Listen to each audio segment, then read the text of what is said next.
Alô, família linda da nossa querida Maçonaria Universal, seja bem-vindo ao nosso canal Vamos Viver Maçonaria. Esse amigo e irmão que vos fala é Jair Gomes. Meus irmãos, vamos dar continuidade aí à matéria que a gente tem estudado sobre os tempos remotos da maçonaria, no seu aspecto operativo, né, e no seu aspecto especulativo.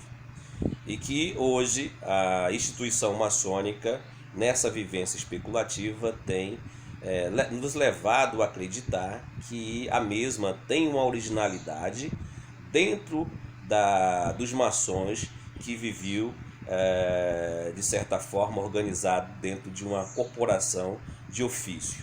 Né? Não é isso que nos levaram a acreditar que a nossa originalidade vem desse grupo, né, desses maçons, né, que deu origem à maçonaria especulativa. Meus irmãos, o meu intuito aqui, não é acabar com o macro, ou seja, acabar com a instituição maçônica de maneira nenhuma. Eu acho salutar você viver na coerência, na verdade, né? Eu gosto até, vou usar até aqui uma analogia. Se por acaso os evangélicos, os cristãos, descobrisse de fato fontes, né, verídicas, né, que Jesus ele teve uma vida comum, de um homem comum, ele casou, ele teve filhos, isso seria um absurdo, seria um escândalo para a igreja, né, não é verdade? Mas para você, um cristão verdadeiro, um cristão que de fato intuiu a ideia do evangelho do Cristo, para você mudaria alguma coisa? Acredito que não. Acredito que não mudaria em nada a tua vivência para com Cristo. Não é diferente do verdadeiro maçom.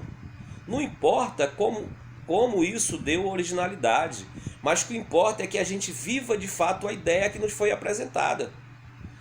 Entende? Se de fato a maçonaria especulativa ela foi fundada dentro de uma ideia que, se nós estivéssemos hoje vivenciando, se de fato nós vivêssemos em comum, ou seja, com empatia, que de fato a gente não tivesse diferenças sociais entre nós outros, né? E que de fato tivesse um conhecimento hermético, tivesse um conhecimento esotérico, poxa, era demais, digamos assim, era demais. Mas o que aconteceu é que foi criada dentro de uma mentira, e o que foi apresentado para nós outros não tem nenhum conteúdo. E que foi criado uma ideia e foi levado a um condicionamento tão grande que hoje você defende como uma verdade absoluta. O nosso papel aqui é simplesmente tentar desmitificar e você consiga viver com essa verdade.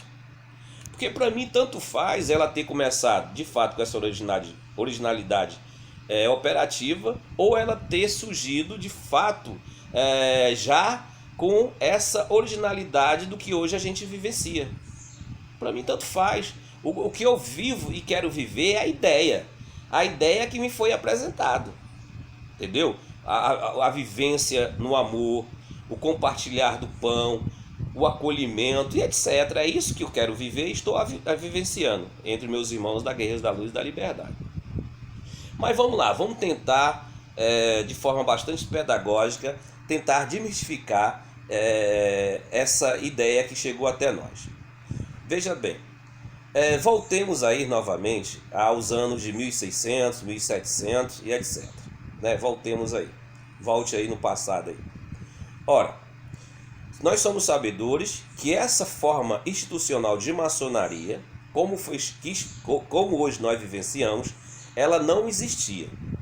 Não há nenhum registro secundário de historiadores que não esteja inserido nessa ideia maçônica que tenha relato que essa maçonaria existia.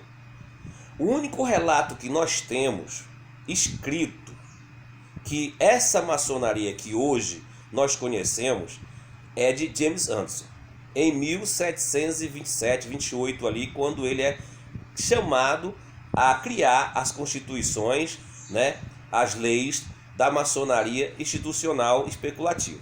É James Anderson que faz o relato da criação da Grande Loja Unida da Inglaterra. Só temos esse relato. Nós não temos nenhum relato secundário de um outro historiador. Pegou a ideia? O único cara que fala da fundação da Grande Loja Unida da Inglaterra é James Anson. Ele que faz o relato de 1717. Em 1717 reuniu 4 lojas, não sei o que, não sei o que, não sei o que, não sei o que, não sei o que. Investigue lá, busque, né? Então ele que faz esse relato. Não há nenhum relato secundário em relação a esse tema. É o James Anson que faz esse relato. Então, eu devo acreditar? Vai me fazer algum mal se eu acreditar? Não, não faz nenhum mal. Se de fato o relato dele fosse verdadeiro e tivesse originalidade. Mas se você começar a especular, você começar a estudar de forma desprendida, apartidária, você vai verificar que a diferença entre os maçons operativos para essa ideia recém-formada de maçonaria especulativa é gritante. Não são homogênicas, não tem nada a ver uma com a outra. Vamos lá. Na Inglaterra, do século XVI, XVII, etc., havia 3 níveis de sociedade, né? Os nobres, os burgueses e a plebe, digamos assim, né? O povo, o povão, né? Aonde estava inserido, de qual classe social era a corporativa dos maçons de ofício? Tente imaginar. Era formada dos burgueses. Os burgueses eram os doutores, os advogados, né, os escritores, os filósofos, né? Era essa classe de pessoas que formava a classe burguesa. E os nobres eram os reis, os duques, etc. Então, aonde estava inserido as corporações de ofício? Na massa, no povo, na plebe. Eles tinham como intuito somente a construção, as construções. Eles não tinham intelectualidade, eles não tinham conhecimento metafísico, hermético, pitagórico. Eles não tinham nada disso que hoje a instituição apresenta que é detentora. Os maçons operativos não tinham. O negócio dele era conhecimento da construção, brutal mesmo.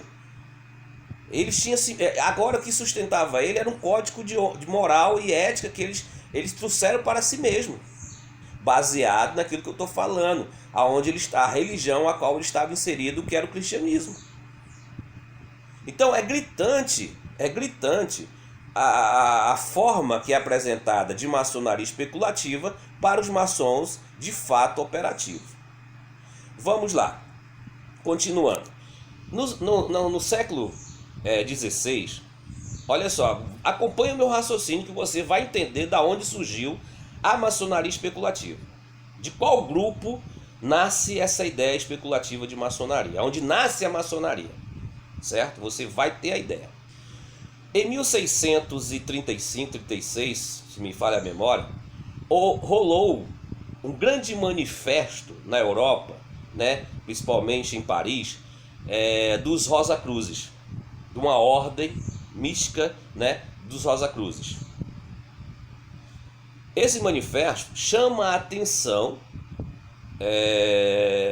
das pessoas que ali estão inseridas, e depois, você adentrando mais nos estudos em relação à Ordem Rosacruz, ela é composta naquela época de grandes homens, de grandes pensadores, grandes filósofos, grandes alquimistas. O alquimista é o químico de hoje, digamos assim, não era aquele cara que transformava chumbo em ouro, não. A alquimia esotérica é a transformação do homem, da alma do homem, etc. Tudo isso aí, né? Não vou perder tempo em falar sobre isso, não. Havia os estudiosos do hermético, do hermetismo, de Hermes Trismegisto, ou seja, havia os caras que pensavam, os iluministas, faziam parte dessa ordem secreta. Os Rosacruzes era secreto. Eles vieram a se manifestar nesse período. Eu pergunto, existia maçonaria? Já existia maçonaria em 1600, como hoje nós vivenciamos? Não, não existia. Você pode querer me apresentar aí, já ia para 1200 na Alemanha. Não, nunca existiu. Essa maçonaria institucional tem origem na Inglaterra. Depois vai para a França, depois ela contamina ali a Europa, mas ela tem início na Inglaterra. Então veja bem, os Rosacruzes externizam o seu primeiro manifesto, chamando a atenção das classes sociais. Ela desperta para todos os três níveis da classe social. Mas quem tem interesse? Tu acha que um pobre, ou seja, o cara que está ali para sobreviver em meio àquele sistema imundo que era aquele tempo da Idade Média, onde a cidade era cheia de merda de cavalo, ou seja, o pobre está interessado em misticismo, em esoterismo, ou seja, nessa ideia iluminista, tá nem aí, o pobre quer comer. É até hoje. Mas aí surgem os Rosacruzes, dando esse manifesto. Ora, logo, a classe que abraçou essa ideia Rosacruz não foi a classe baixa, foi a classe dos burgueses, os doutores, os filósofos, os médicos, eles que abraçam essa ideia rosacruziana, de estudos herméticos e etc. Aí você vai, se você estiver acompanhando o meu raciocínio, aí essa ideia rosacruziana chega ali na Inglaterra. Agora o intuito, quando a Ordem Rosacruz se manifestou, o intuito dela era ganhar números. Ganhar quantidade de pessoas para que ela pudesse, de fato, alcançar o seu objetivo comunista, objetivo de esclarecimento, etc. É proibido você pensar que um grupo rosacruziano foi se formando ali na Inglaterra, dentro dessa ideia iniciática, dentro dessa ideia de estudos esotéricos. Mas como eu poderei me manifestar para o mundo? Eu tenho agora que criar uma sociedade em meio aonde eu estou inserido. Já que os Rosacruzes têm princípios, veja lá, toda ordem, toda instituição, ela tem que te convencer que ela está dentro de uma originalidade, de um princípio aonde ela esteja totalmente embasada.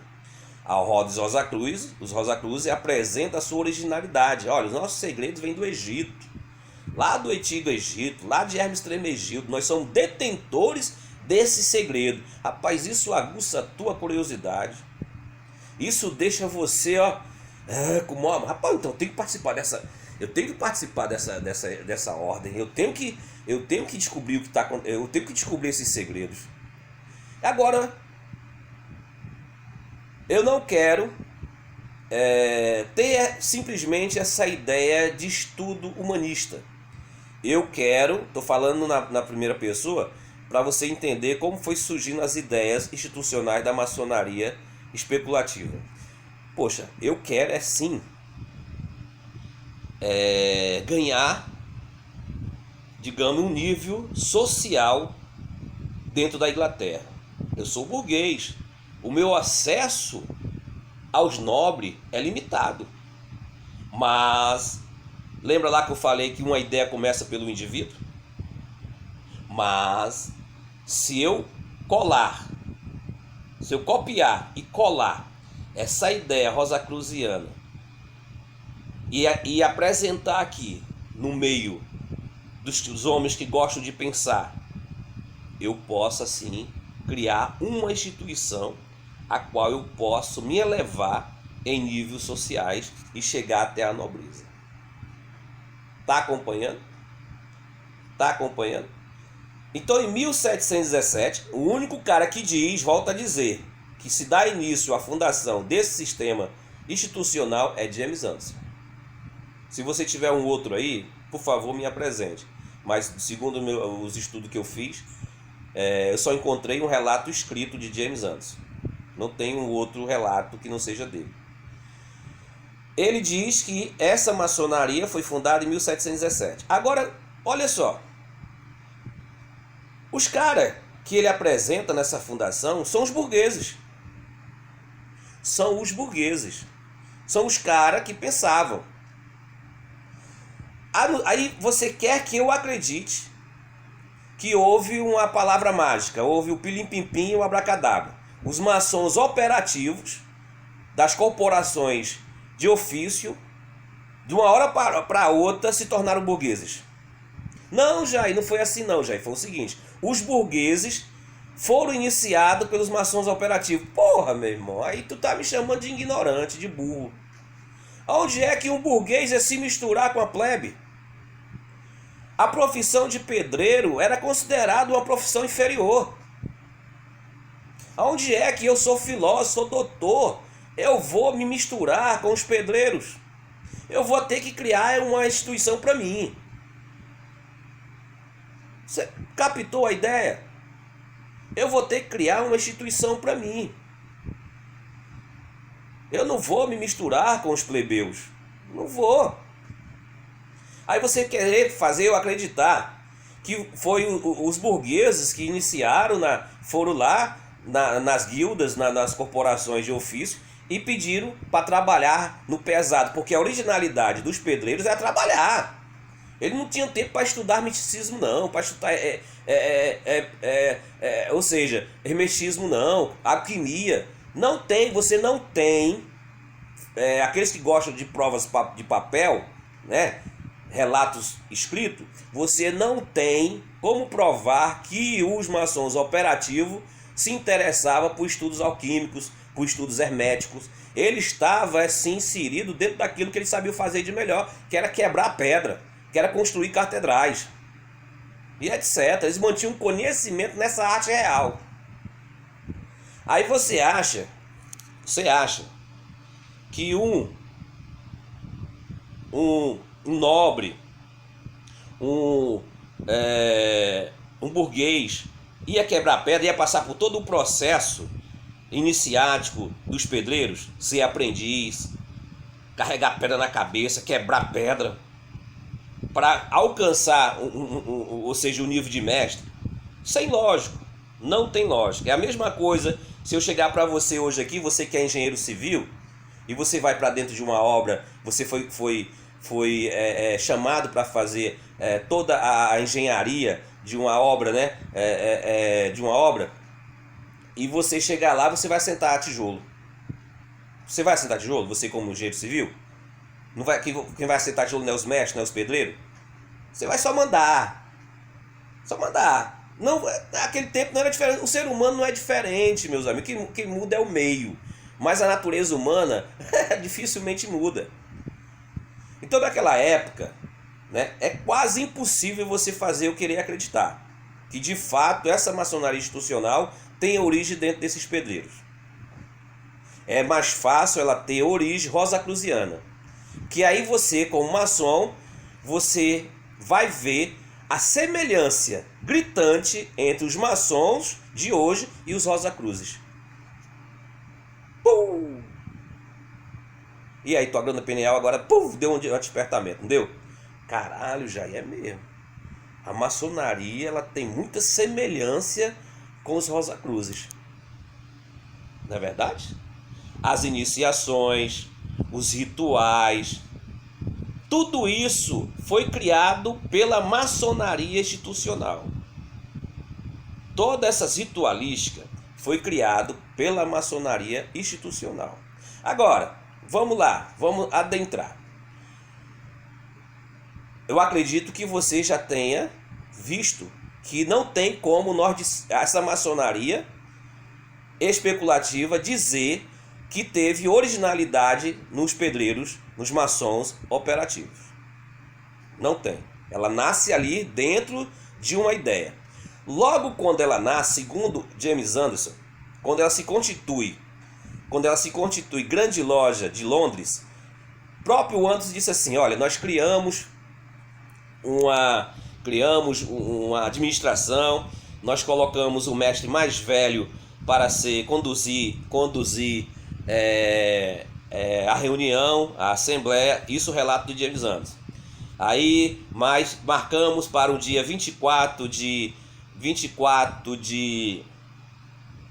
junho de 1717 para que novamente nós nos reuníssemos para criarmos a grande loja unida de Londres. Naquele momento ali, no dia 24 de junho de 1717, reunido no tal lugar, aclamaram, né, o seu primeiro grão-mestre, já deixando uma brecha, relato de James Anson, que esse grão-mestre seria provisório até um nobre pudesse assumir. Olha a visão dos caras, meu irmão. Tu imagina os pedreiros, quebrador de pedra, sentador de pedra, os caras que trabalhavam de sol a sol, tinha essa ambição de alcançar a nobreza, de se mesclar à elite da Inglaterra, de trazer para si o rei, ou um conde, ou um príncipe. Pô, meu irmão, é isso aí que está a mentira. Essa ideia é totalmente criada naquele momento. A ideia, de fato, da maçonaria especulativa é conspiradora. É tomar de assalto, digamos assim, um espaço dentro daquele estado a qual ela está inserido.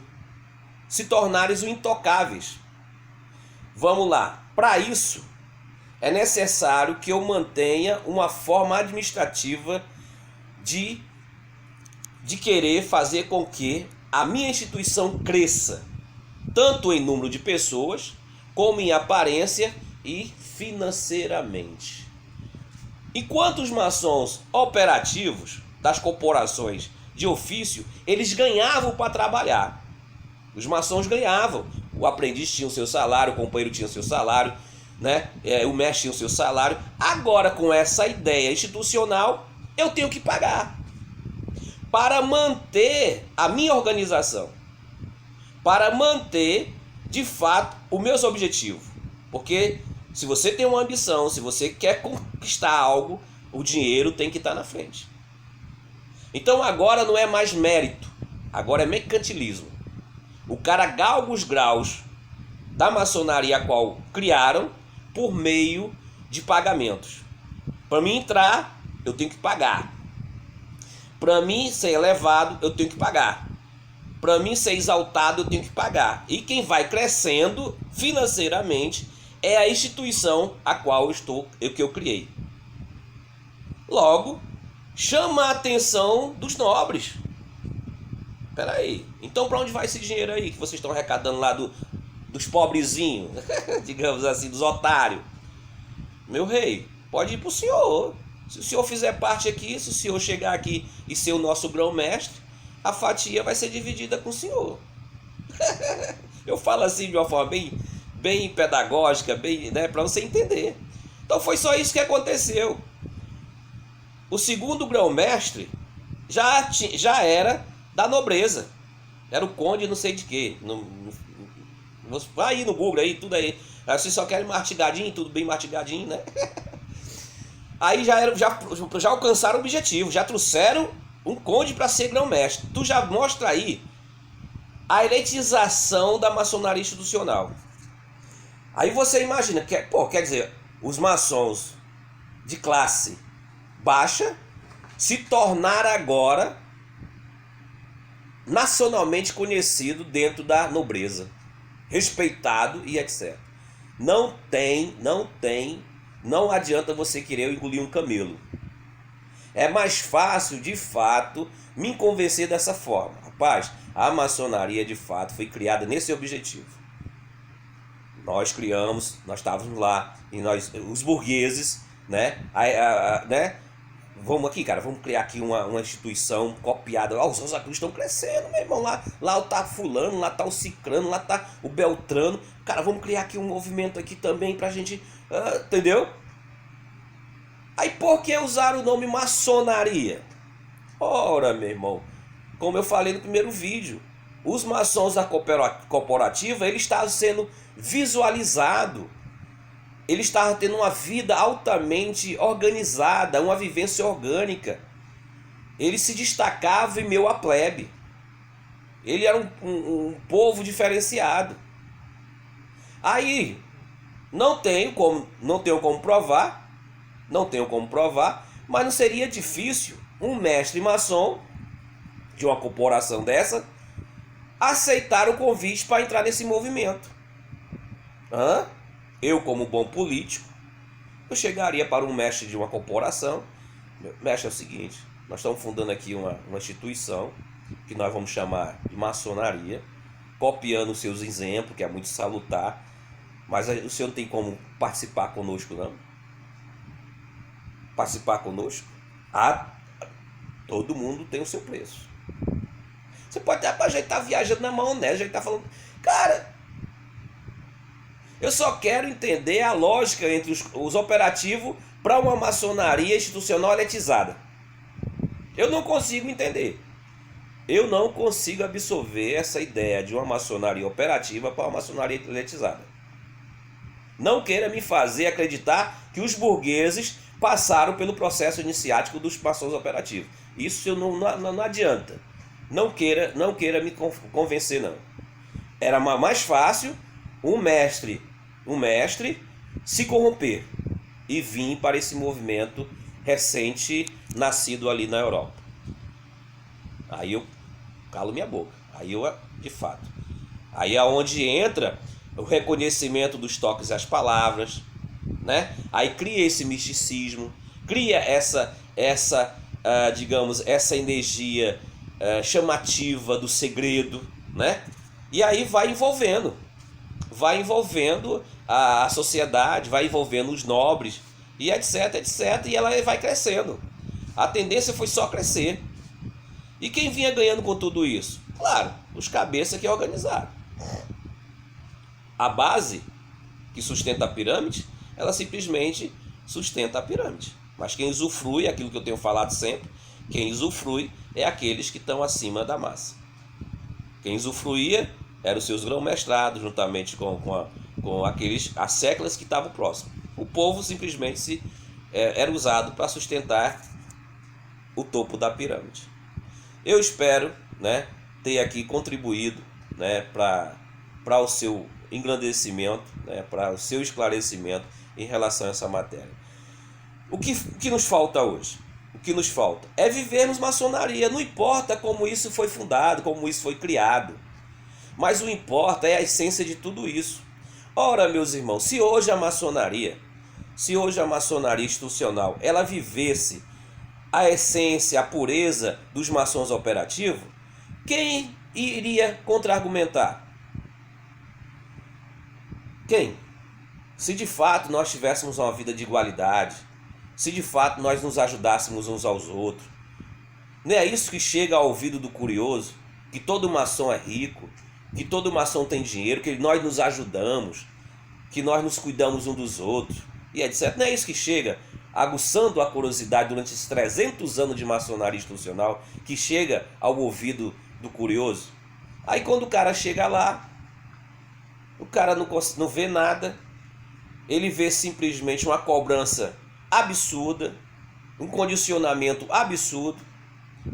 Ele não jura mais, enquanto os maçons operativos juravam de certa forma a fidelidade entre eles, entre irmãos, de se ajudar mutuamente entre irmãos.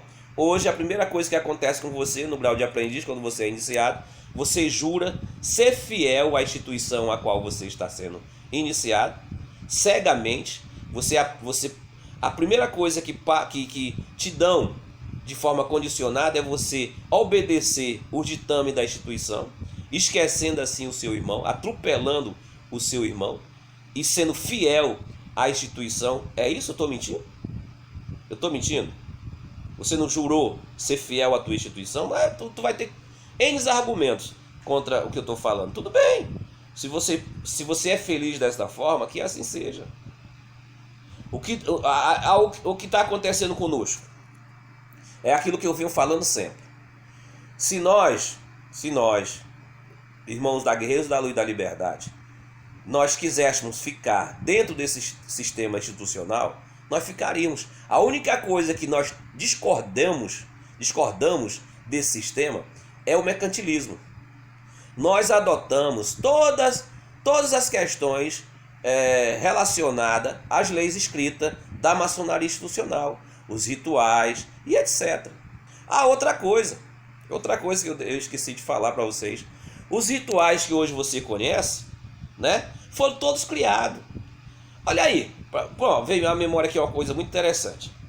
Toda instituição, toda ordem, toda religião tem que ter um herói. Não é verdade? Tem que ter um herói. Tem que ter aquele cara que sirva de exemplo. No cristianismo você tem Jesus. O judaísmo você tem Maomé, no judaísmo você tem Moisés. No islamismo você tem Maomé, né? No budismo você tem Buda, né? No Rosa Cruz você tem o cara lá, esqueci, não sei o que, Rosa Cruz, não sei o que, esqueci o nome do cara. Cada instituição ou religião você tem que ter um herói. Peraí, os maçons operativos eles não tinham nenhum herói, porque eles não estavam nem aí para essas coisas. Mas a maçonaria institucional cria-se um herói, cria-se um mito, cria-se um cara para que sirva de, digamos assim, de exemplo. Aí você já está me entendendo o que eu estou falando, né? Vou pegar lá o Templo de Salomão, que nada mais é que foi uma construção, que está dentro da origem de pedreiros, e vou criar uma lendazinha bem bonitinha que vai deixar todo mundo feliz. Irã Abif vai ser o nosso cara. O Irã Abif vai ser o cara, vai ser o nosso herói da nossa instituição. Pergunto eu, os maçons operativos tinham isso? Tinha? Não! Tudo isso é institucional. Tudo isso é institucional. Aí cria toda essa mística que hoje você vivencia. Os rituais. Existia ritual escocês antigo e aceito? Não! Esqueci, nada disso existia.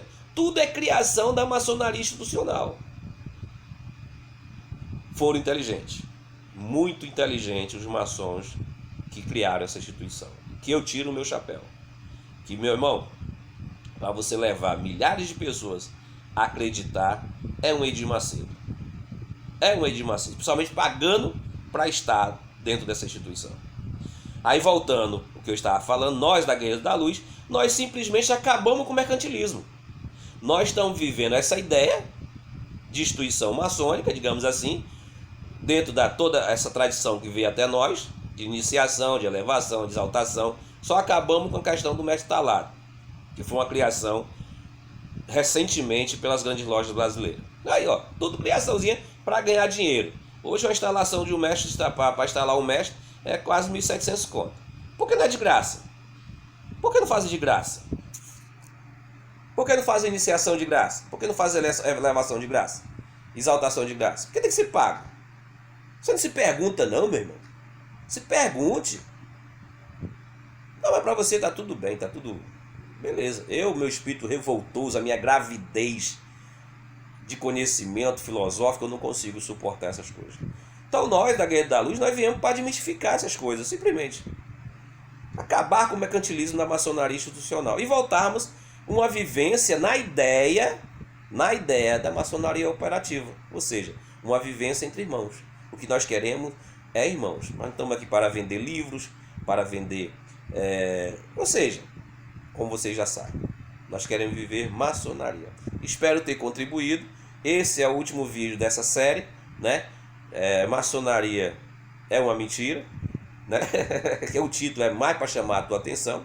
Eu acho que você nos entendeu, né? Não é uma questão que ela seja uma mentira, né? Mas que nos mentiram, né? Não tem nada de originalidade operativa, não guarda nenhum tipo de segredo hermético, tradicional, não tem tradição iniciática. Essa maçonaria institucional não tem uma tradição iniciática, tudo foi copiado dos Rosa Cruzes e etc. A maçonaria, nesse aspecto, ela é uma mentira. Te amo sem te conhecer.